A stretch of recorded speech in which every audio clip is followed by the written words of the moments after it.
নজর রাখবো পরবর্তী সংবাদে। ধলাই জেলা প্রশাসনের উদ্যোগে সোমবার আমবাসা টাউন হলে অনুষ্ঠিত হয়েছে district level sanitization program on বালিকা মঞ্চ।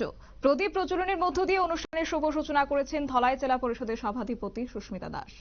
এছাড়াও অন্যান্য অতিথিদের মধ্যে উপস্থিত ছিলেন ধলাই জেলার অতিরিক্ত জেলা শাসক সুভাষ আচার্য, জেলা সমাজ কল্যাণ ও সমাজ শিক্ষা দপ্তরের আধিকারিক আবিদ হোসেন এবং জেলা মুখ্য স্বাস্থ্য আধিকারিক ডক্টর অ্যাপোলো কলই এবং ডিসিএম সমীরণ রায়। প্রধানমন্ত্রী রাষ্ট্রীয় বাল পুরস্কার 2024 পুরস্কারে সম্মানিত জ্যোৎস্না আক্তার সহ অন্যান্যরা এদিন বক্তব্য রাখতে গিয়ে অতিথিগণ মেয়েদের বিভিন্ন বিষয় নিয়ে বক্তব্য রেখেছেন এবং বলাই বাহুল্য বাল্য বিবাহ রোধ করতে কি কি পদক্ষেপ গ্রহণ করা যায় এবং কি কি করণীয় রয়েছে সেই সব বিষয়েও বিস্তারিত তুলে ধরা হয়েছে আজকের এই অনুষ্ঠানে। কি বক্তব্য রয়েছে শুনুন।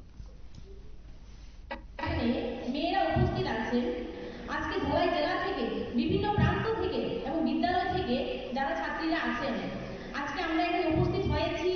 বিভিন্ন বক্তা আমাদের সামনে বক্তব্য রেখেছেন, ওনাদের বক্তব্য আমরা শুনলাম। আবার অনেক সময় দেখছি আমরা নিজেদের মধ্যে ব্যস্ত হয়ে যাচ্ছি। যেহেতু আজকে একটা সুন্দর অনুষ্ঠান, সেটার মধ্যে হয়তো নাচ গান নেই, শুধু একটার পর একটা আলোচনা চলছে। তো এক আলোচনাটা আমাদেরকে নিয়ে, কারণ আমরা যারা মেয়েরা আছি এখনো দেখছি তারা অন্যমনস্ক আছে। তো আমি একটা কথা বলতে চাই, আজকে আমাদের সামনে জ্যোৎস্না আক্তার বসে আছে। হয়তো সে আজকে নিজের জন্য লড়াই করেছে বলে আজকে ধলাই জেলায় এসেছে এবং এখানে এসে সে একটা পুরস্কার পেয়েছে। সেটা শুধু আমাদের ধলাই জেলায় নয়, সেটা রাষ্ট্রপতি পুরস্কার পেয়েছে। রাষ্ট্রপতি পুরস্কার পেয়েছে কেন?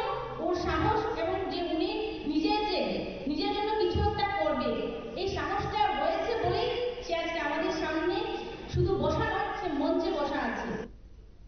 আপনারা শুনলেন ধলাই জেলার সভাধিপতি সুস্মিতা দাসের বক্তব্য। তিনি আজ বিস্তারিত বিষয় তুলে ধরেছেন এবং বিশেষ করে আজকের এই অনুষ্ঠানে গুরুত্ব দেওয়া হয়েছে বাল্য বিবাহ রোধে কি কি করণীয় এবং আগামী দিনে কি কি পদক্ষেপ নেওয়া দরকার এই বাল্য বিবাহ রোধ করতে, সেই বিষয় নিয়ে আজ তুলে ধরা হয়েছে। নিয়ে নিচ্ছে ছোট্ট একটি বিজ্ঞাপন বিরতির সঙ্গে থাকুন।